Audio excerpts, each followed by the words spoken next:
Okay, here's is my reaction to all pro sports talk and their evisceration of my Carolina Panthers and our new number one quarterback, Bryce Young. My name is Nick. This is Roll Coverage. Let's get to it. Hey, I thought it was all over.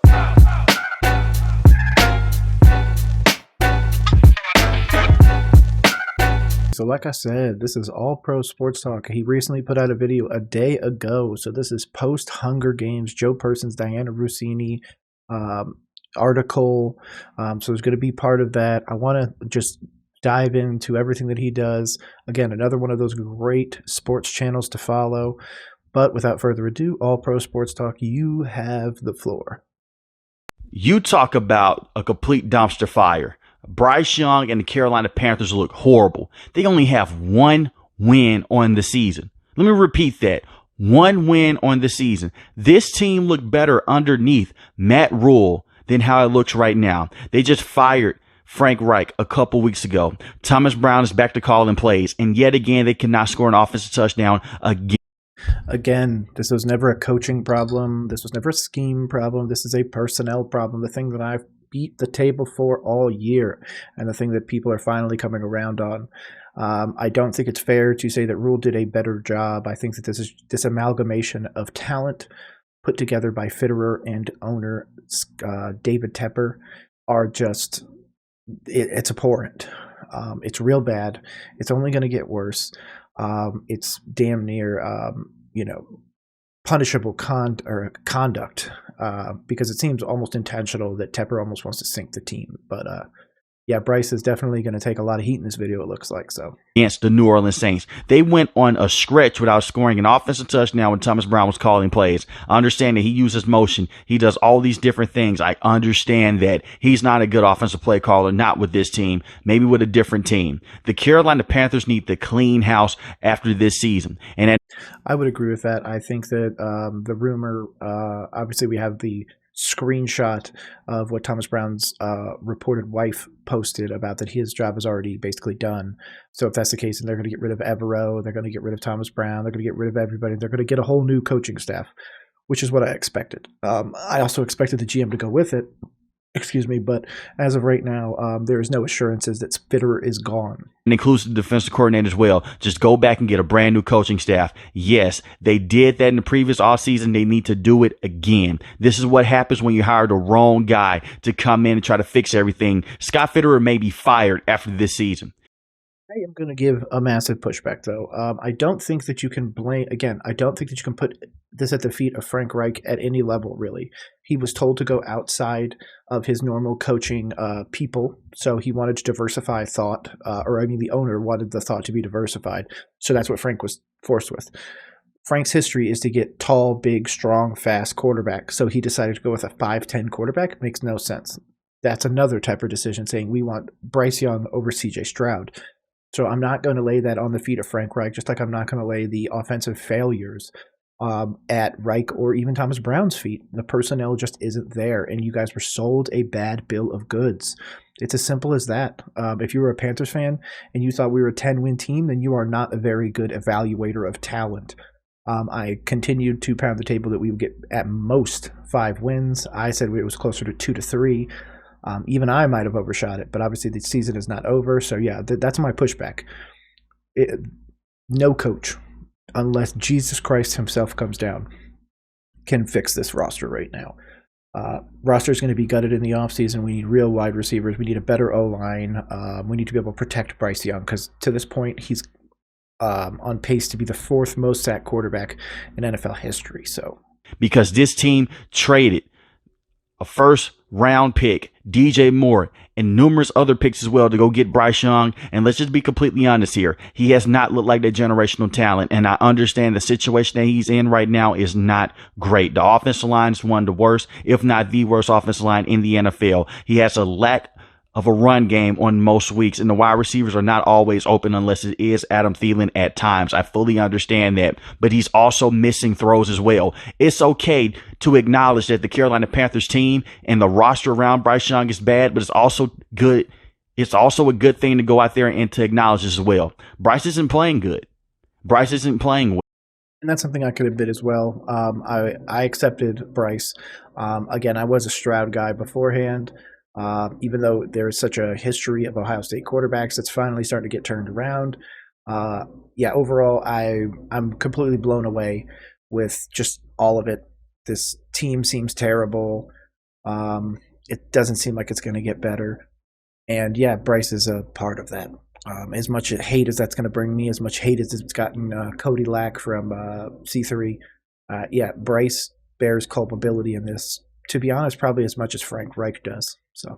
Well, he has developed bad habits. Even going back to the Detroit Lions game, he's throwing interceptions to a hung corner to where he's just getting baited. After you just got baited in week 1 by Jesse Bates, it's time to learn some of these things. He's not learning right now. He is overworked. He is overwhelmed. And I do feel bad for him because it's not going to get better at any point in time throughout the rest of the season because the offensive line is so bad.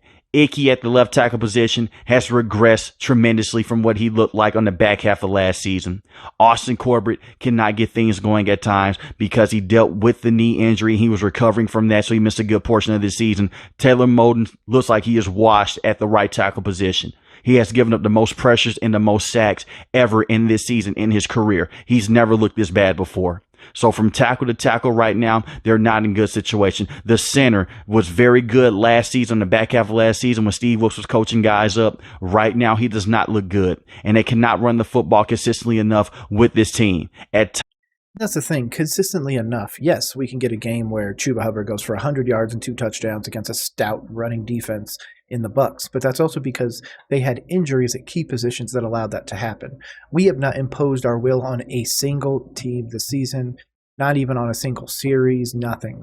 We have not been able to put anything truly together to make people scared.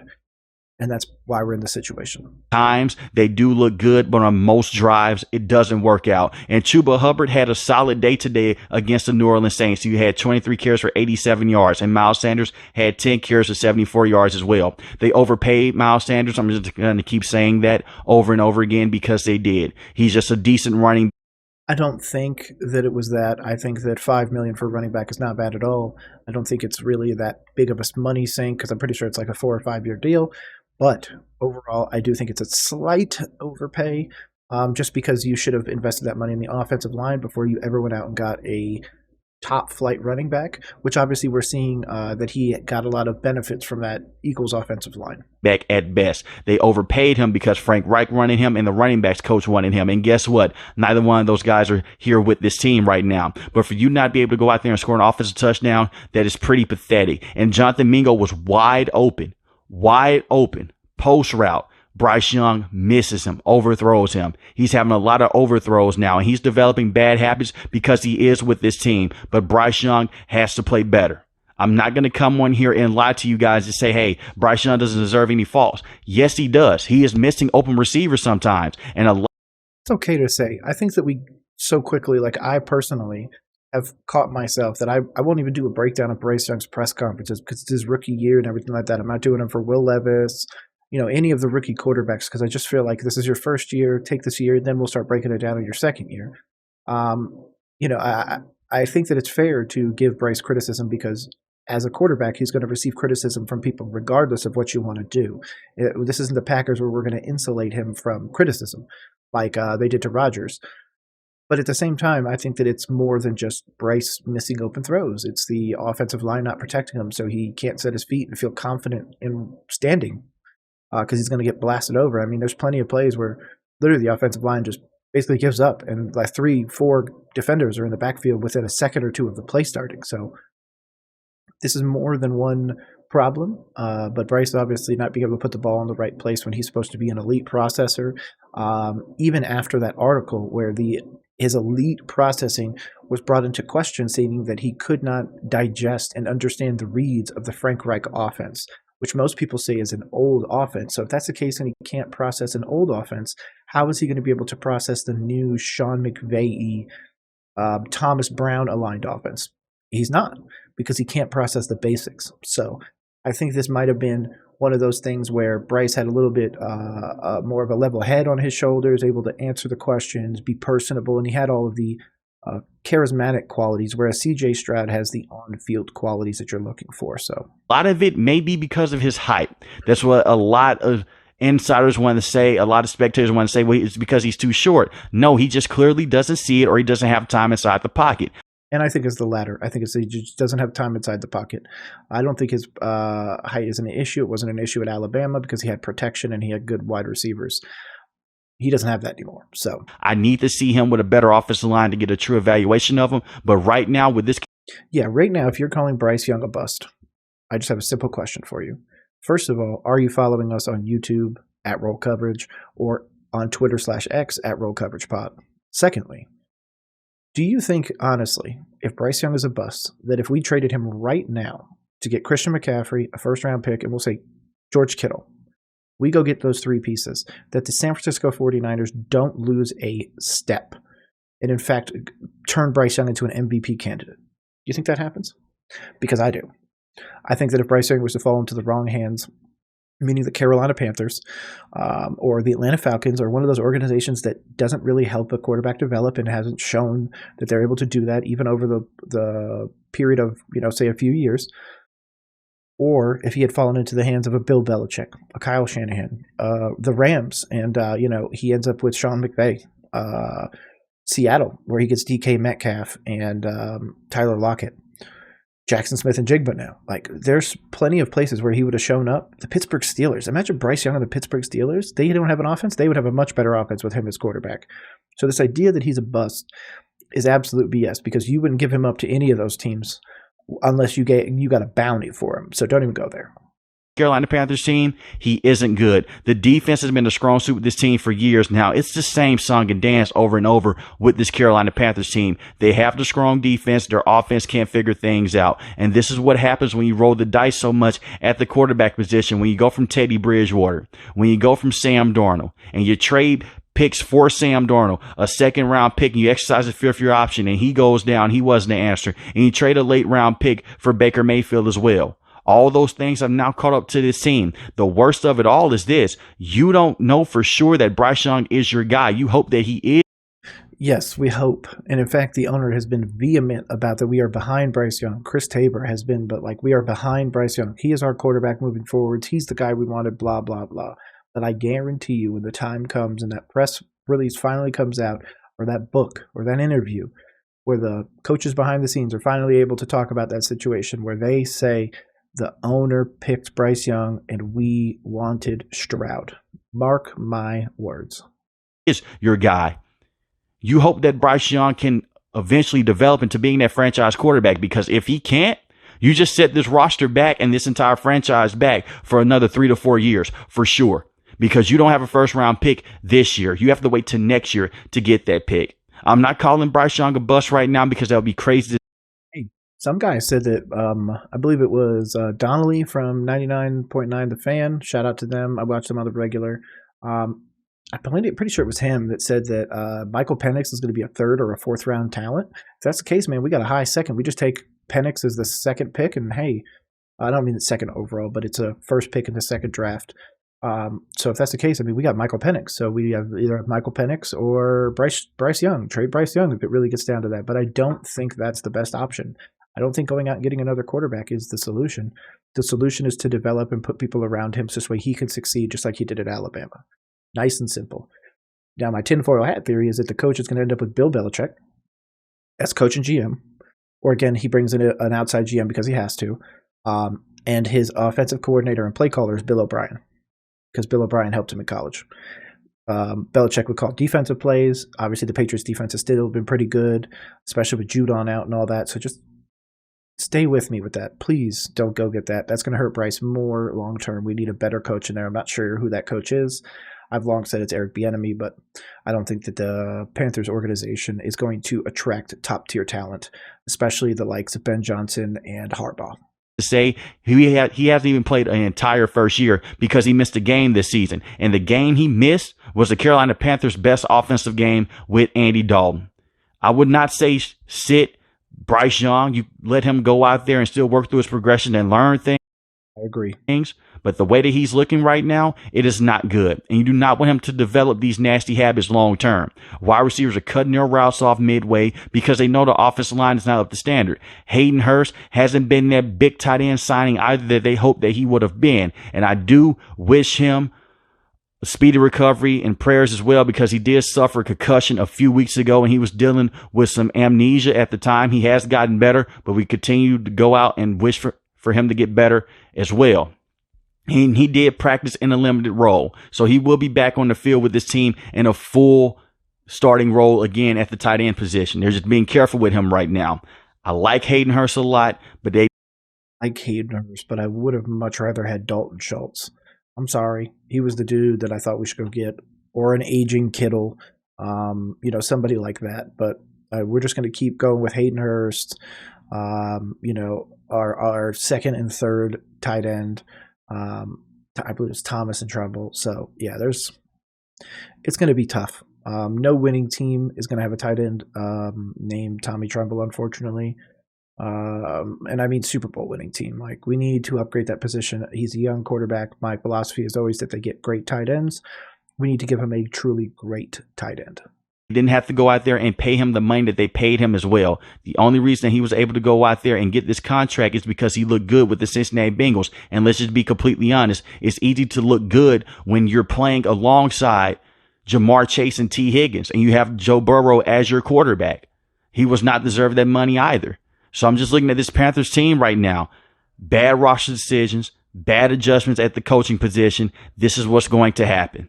And they also had a blocked punt that went for a touchdown in this game as well. The Saints offense did not even play well in today's game. That's what I'm saying. It's the same song and yeah, dude, I think we paced them like 100+ yards in the game. We crushed them in time of possession, but yet we lost by 21 or 22 or whatever the hell it was. Dance over and over and over again. The defense goes out. They give them good production, but the offense cannot cash in. And this isn't just a 1-year thing. This has been going on for the last 3 to 4 years with this Carolina Panthers team. You can preach patience, but this team hasn't had a winning season in numerous years.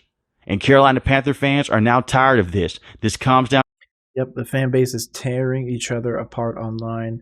We've got big trolls out there. It's making being a Panthers fan very hard for a lot of people. So hopefully that gets solved here soon. Hopefully the fan base can rally behind something other than hate. But obviously that's asking a lot of them right now. So on to David Tepper, you have to go out there and hire the right guy. Hopefully it is the offensive coordinator with the Detroit Lions. If it's not him, you need to bring in an offensive guru to build around Bryce Young. And Bryce Young is in a similar situation that Tua Tagovailoa was in with the Miami Dolphins for those first couple of years, where it did not look good at all, to where the arm was in question and the talent was in question. But if you could put some speed. I disagree, though, because you gave him Waddle. He immediately showed, the kind of quarterback he could be. I'm talking about Tua here. But Tua's big concern was his concussions. I don't really remember it being like accuracy or anything like that. He's one of the most accurate quarterbacks out of college and the whole nine. Same thing with Bryce Young. But the minute he was able to get some talent in the running back room, in the wide receiver group, all that stuff, you immediately saw Tua show massive flashes, whereas so far we haven't seen that from Bryce at all. Like he said, the best offensive time that we had was with Andy Dalton under center. So I think that doesn't help the situation. Receivers on this team, and you just put some big targets out there for Bryce Young that can consistently get open and they can get some contested catches at times. I do believe that Bryce Young can be that superstar player. But if you bring this roster back out here next season, it's not going to work. I don't have to care. It's going to be, look at the wide receiver group. If it's Adam Thielen, Chark, Laviska, maybe Mingo, one more person in there, we add a T. Higgins, the wide receiver group didn't get upgraded. Thielen's going to want to trade. T. Higgins probably isn't going to want to sign here unless we throw a bag at him, so I probably would err on the side of caution. I personally would give our second-round pick, first pick, to somebody for Devontae Adams, for Mike Evans, for one of those. I said we should have gone and got Julio to pair. Even if he's just a threat out there, he's something. So I think that there could have been a lot of opportunities for us to go out there and get free agent talent, but we just chose not to. We chose to not make trades. Apparently, we were in the Devontae Adams sweepstakes as well, but we couldn't make the deal happen. That was the moment right there that was reason 7,286. of why Scott Fitterer shouldn't be there anymore. So Carolina Panthers win another game for the rest of the season. That is just how bad this offense is. They can't even score a touchdown. They're just relying on their kicker to go out there and score points for them. And that's not going to be sustainable in this NFL league. This is a different NFL. This is not the NFL from 15 to 20 years ago to where you can just depend on your defense in the run game. Bryce Young has to be better. He has to hit the wide receivers when they're open. He has to do a better job of seeing the field. But I definitely do see this happening after this season. Thomas Brown will be fired, and the rest of his coaching staff will be fired as well because he's a terrible offensive coordinator. Frank Reich was terrible as well. But I agree with that. Frank was the wrong one. I think no matter who we brought in, though, and nothing was going to change. The fact that the reports state that Scott Fitterer and a offensive coach, which again I think was just throwing the scent off the trail. I do think it was Chris Tabor who went behind his back. He was a holdover from the rule era that was advocated by the owner, so essentially a mole in my eyes. So I don't think that any head coach was going to succeed in there. Whoever got that job was going to be fired before the offseason. The personnel is not there, and that's a Fitterer fault. That's a Tepper fault. That's not a brand new coach just got brought into the team in January. He can't affect that much change that quickly. But at the end of the day, this comes down to David Tepper. He hired these guys, and he's been letting this happen underneath his nose. And Scott Fitterer may be fired after this season as well. But let me know in the comment section below, am I overreacting to this Carolina Panthers team? And who should be the head coach of this team moving forward? If you're new to the channel, hit subscribe button. If you like the video, hit the like button. Most importantly, want each and every last one, guys, stay safe, stay positive. Thanks for watching the video, guys. Peace. Yep, and again, this is all pro sports talk. Shout out to him. He's got some great videos out there. I do agree with so many points of this. I think that the team as a whole can't mesh together. Again, if you look at my breakdown videos of DJ Chark, he didn't grow from college to now. Laviska, obviously Chark and Laviska have both been injury plagued pretty much, but Laviska was supposed to be this like pseudo Debo guy, and he's unable to do that. He can barely even stay on the field. We're really throwing the ball between the numbers because we can't get anybody to make plays on the outside. We can't really extend the ball because DJ Chark really is a non-factor. So yeah, overall this team is just struggling, and it's struggling from a personnel perspective. It's struggling from a quarterback play perspective, and it's struggling from a scheme perspective. All things that could have been fixed if the owner had not meddled. So again, I continue to lay this blame at the feet of Scott Fitterer. I continue to lay this blame on the Carolina Panthers owner, David Tepper. And you know what? I'm even going to put some blame on his wife, because apparently his wife is involved incredibly too much in the sport. They just need to let football people take care of football things, and we just need to, fix that. But regardless, my name is Nick. This has been Roll Coverage. Make sure you go follow us on all of our socials, Twitter, X, YouTube, the whole nine. Other than that, you have a great day. And again, thank you, All Pro Sports Talk. Peace.